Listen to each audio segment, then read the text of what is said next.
আপনারা নিশ্চয়ই জানেন প্রতি বছর আমাদের দেশে ঈদে বেশি মানুষের যাতায়াত হয়ে থাকে, ফলে সড়কে নানান অব্যবস্থাপনার কারণে দুর্ঘটনাও বেড়ে যায়। সেই কারণে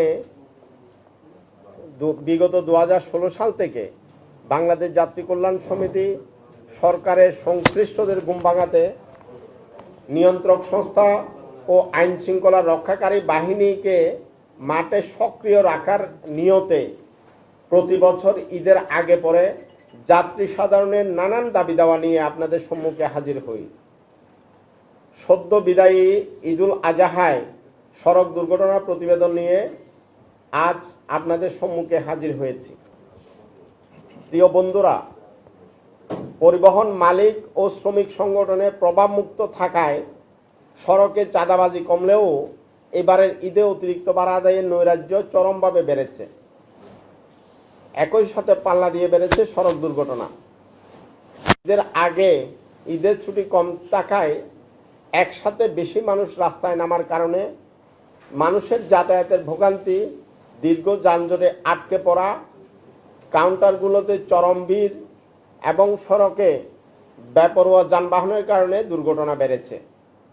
ভোক্তা অধিকার সংরক্ষণ অধিদপ্তর, বিআরটিএ, সেনাবাহিনী, পুলিশ সহ সরকারি সংস্থাগুলোর তৎপরতা দৃশ্যমান থাকলেও মানুষের দুর্ভোগ লাঘব করা যায়নি।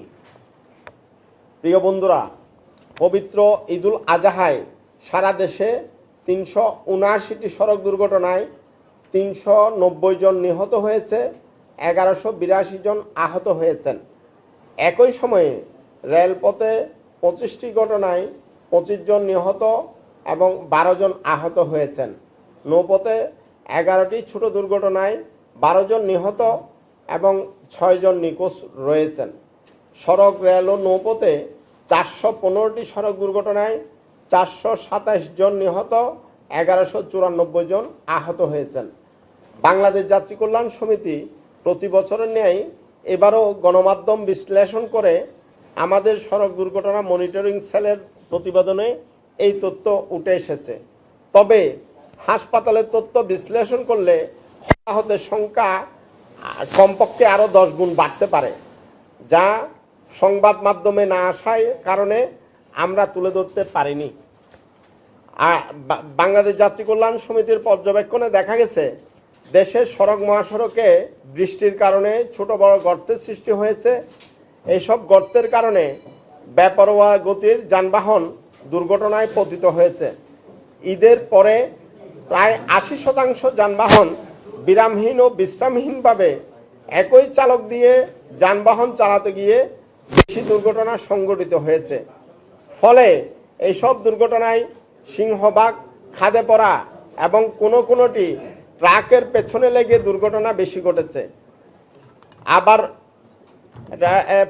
পরিবহনগুলোতে ঈদকে কেন্দ্র করে অতিরিক্ত ভাড়া আদায়ের কারণে বাসের ছাদে, ট্রেনের ছাদে, খোলা ট্রাকে পণ্যবাহী পরিবহনে যাত্রী হয়ে জীবনের ঝুঁকি নিয়ে দরিদ্র লোকজন ঈদে বাড়ি যাতায়াত করতে দেখা গেছে।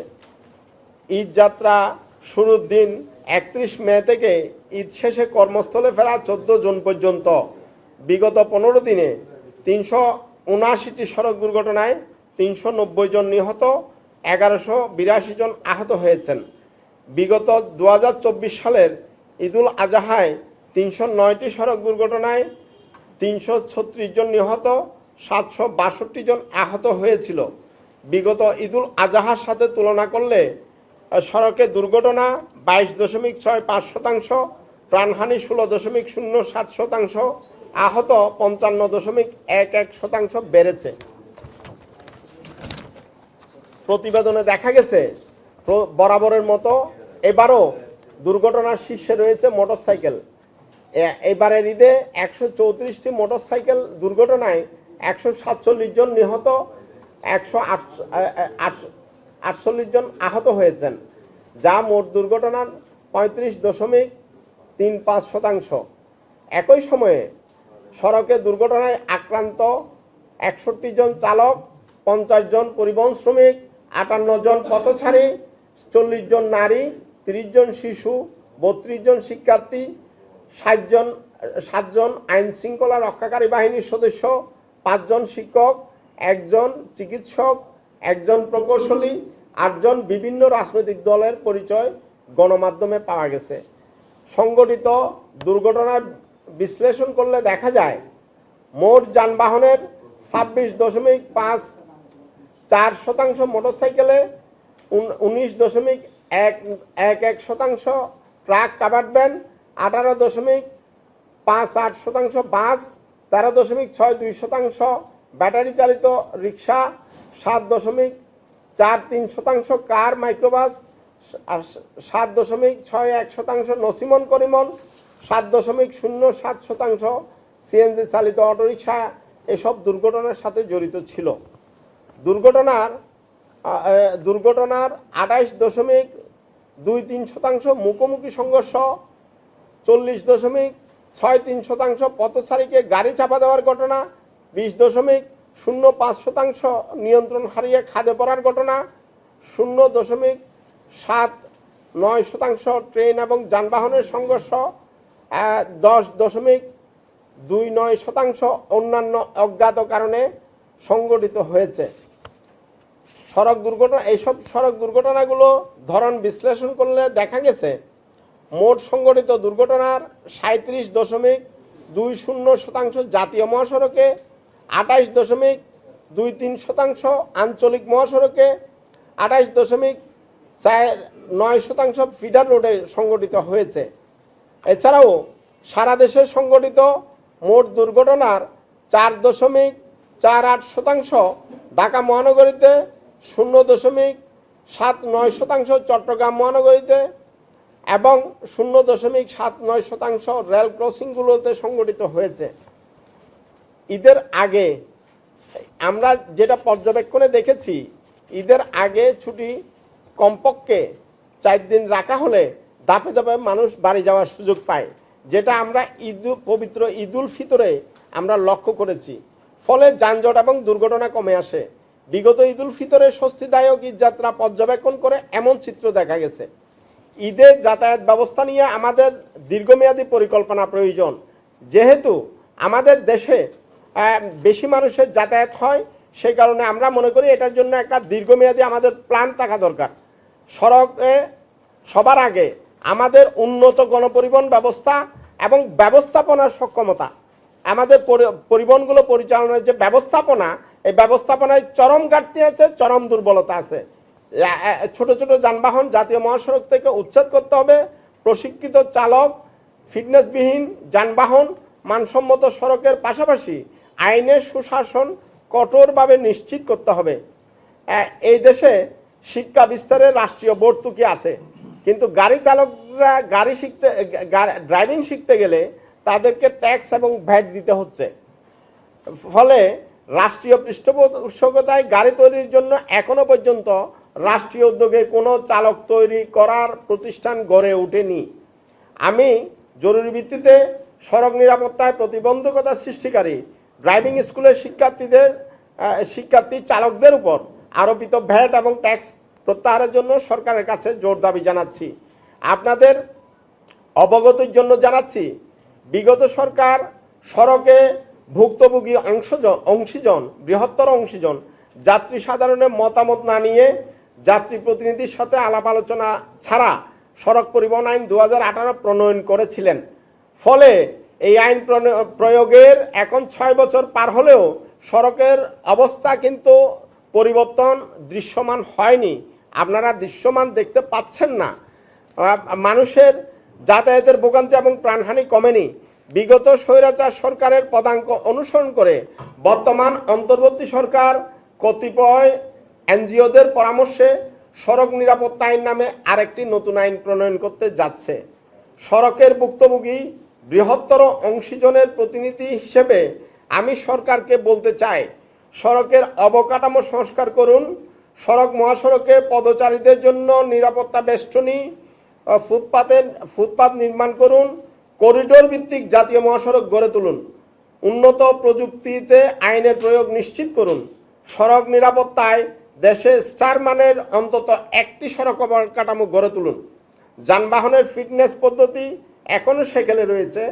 সড়ক নিরাপত্তার পিলারসমূহ, বিশেষ করে জনপ্রত্যাশিত যুগোপযোগী সড়ক আইন, সড়কের সার্বিক নিরাপত্তামূলক অবকাঠামো, দক্ষ চালক, নিরাপদ যানবাহন, আইনের কঠোরতম প্রয়োগ, সচেতন নাগরিক সমাজ তৈরি, আধুনিক সড়ক নিয়ন্ত্রণ ব্যবস্থার পদ্ধতি, কোনো কিছুই ঠিকঠাক না করে কেবল একের পর এক আইনের বোঝা চাপিয়ে নিরাপদ সড়ক বিনির্মাণ কোনোভাবেই সম্ভব নয়। অবকাঠামো ঠিক করে সড়ক পরিবহন আইন 2018 কঠোরতম প্রয়োগের মধ্য দিয়ে সড়কে দুর্ঘটনা এবং মানুষের যাতায়াতের ভোগান্তি কমানোর পাশাপাশি সড়কের শৃঙ্খলা প্রতিষ্ঠাও সম্ভব বলে আমরা মনে করি। আর বাংলাদেশ যাত্রী কল্যাণ সমিতির পর্যবেক্ষণে এবারের ঈদে সংঘটিত দুর্ঘটনার কারণসমূহ: 1. ঈদের আগে ছুটি কম থাকায় একসাথে বেশি মানুষ রাস্তায় নামায় বিশৃঙ্খল পরিস্থিতির তৈরি। 2. সড়ক মহাসড়কে মোটরসাইকেল, ব্যাটারি চালিত রিক্সা, অটোরিকশার অবাধে চলাচল। 3. সড়ক মহাসড়কে রোড সাইন ও রোড মার্কিং সড়ক বাতি না থাকায় এবং হঠাৎ ফিডার রোড থেকে ছোট যানবাহন উঠে আসায় এইসব দুর্ঘটনা সংঘটিত হয়েছে। 4. সড়কের মিডিয়ান বা রোড ডিভাইডার না থাকা, সড়কে গাছপালার অন্ধভাগের সৃষ্টি। 5. সড়ক মহাসড়কের নির্মাণ ত্রুটি, যানবাহনের ত্রুটি, ট্রাফিক আইন অমান্য করার প্রবণতা। 6. উল্টো পথের যানবাহন, সড়কে চাঁদাবাজি, পণ্যবাহী যানবাহনের যাত্রী বহন। 7. অদক্ষ চালক, ফিটনেসবিহীন যানবাহন, অতিরিক্ত যাত্রী বহন। 8. বেপরোয়া যানবাহন চালানো এবং বিরামহীন ও বিশ্রামহীনভাবে একজন চালক দিয়ে যানবাহন চালানো। 9. সড়কে মাঝে বৃষ্টির কারণে গর্তের সৃষ্টি এবং ভাঙাচোরা সড়ক। বাংলাদেশ যাত্রী কল্যাণ সমিতির সুপারিশসমূহ: 1. মোটরসাইকেল ও ব্যাটারি চালিত রিকশার আমদানি এবং নিবন্ধন নিয়ন্ত্রণ করা। 2.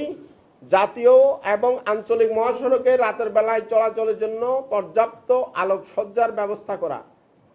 3. দক্ষ চালক তৈরির উদ্যোগ গ্রহণ, যানবাহনের ডিজিটাল পদ্ধতি ফিটনেস প্রদান। 4.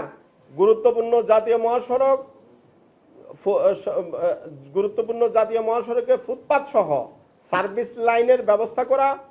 5. সড়কে চাঁদাবাজি বন্ধ করা, চালকের বেতন এবং কর্মঘণ্টা সুনিশ্চিত করা। 6. মহাসড়কে ফুটপাত ও পদচারীদের জন্য পারাপারের জন্য ব্যবস্থা রাখা, রোড সাইন, রোড মার্কিং অঙ্কন করা। 7. সড়ক পরিবহন আইন উন্নত বিশ্বের আদলে ডিজিটাল প্রযুক্তিতে প্রয়োগ করা। 8. সারা দেশে উন্নত মানের আধুনিক বাস নেটওয়ার্ক গড়ে তোলা, নিয়ন্ত্রক সংস্থাগুলোর সক্ষমতা বাড়ানো। 9. মানসম্মত সড়ক নির্মাণ, মেরামত সুনিশ্চিত করা, নিয়মিত রোড সেফটি অডিট করা। 10. মেয়াদোত্তীর্ণ গণপরিবহন ও দীর্ঘদিন যাবৎ ফিটনেসবিহীন যানবাহন স্ক্র্যাপ করার উদ্যোগ নেওয়া। 11. ঈদের আগে ঈদের ছুটি 4 দিন বাড়ানোর উদ্যোগ নেওয়া। 12. ড্রাইভিং প্রশিক্ষণ গ্রহণকারী চালকের উপর চাপিয়ে দেওয়া ভ্যাট এবং আয়কর অব্যাহতি দেওয়া। আমাকে শোনার জন্য আমি ধন্যবাদ জানাচ্ছি এবং আজকের যে পর্যবেক্ষণ, এই পর্যবেক্ষণের উপর যদি কারো কোনো প্রশ্ন থাকে।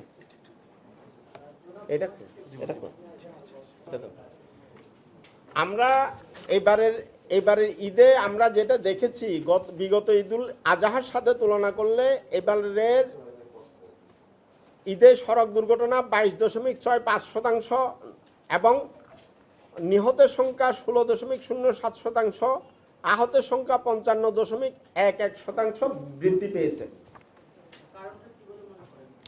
দেখুন, আমরা আসলে যেটা দেখেছি, যদি আমরা ঈদুল ফিতর এবং ঈদুল আজহাকে বিশ্লেষণ করি, আমাদের কাছে পরিষ্কার ঈদুল ফিতরে দুর্ঘটনা প্রায় 40% কমেছিল, প্রাণহানিও সমাহারে কমেছিল, কারণ যাতায়াত স্বস্তিদায়ক ছিল। যাতায়াত যদি আমি স্বস্তিদায়ক করতে পারি, ভোগান্তি যদি কমে, দুর্ঘটনা কমে।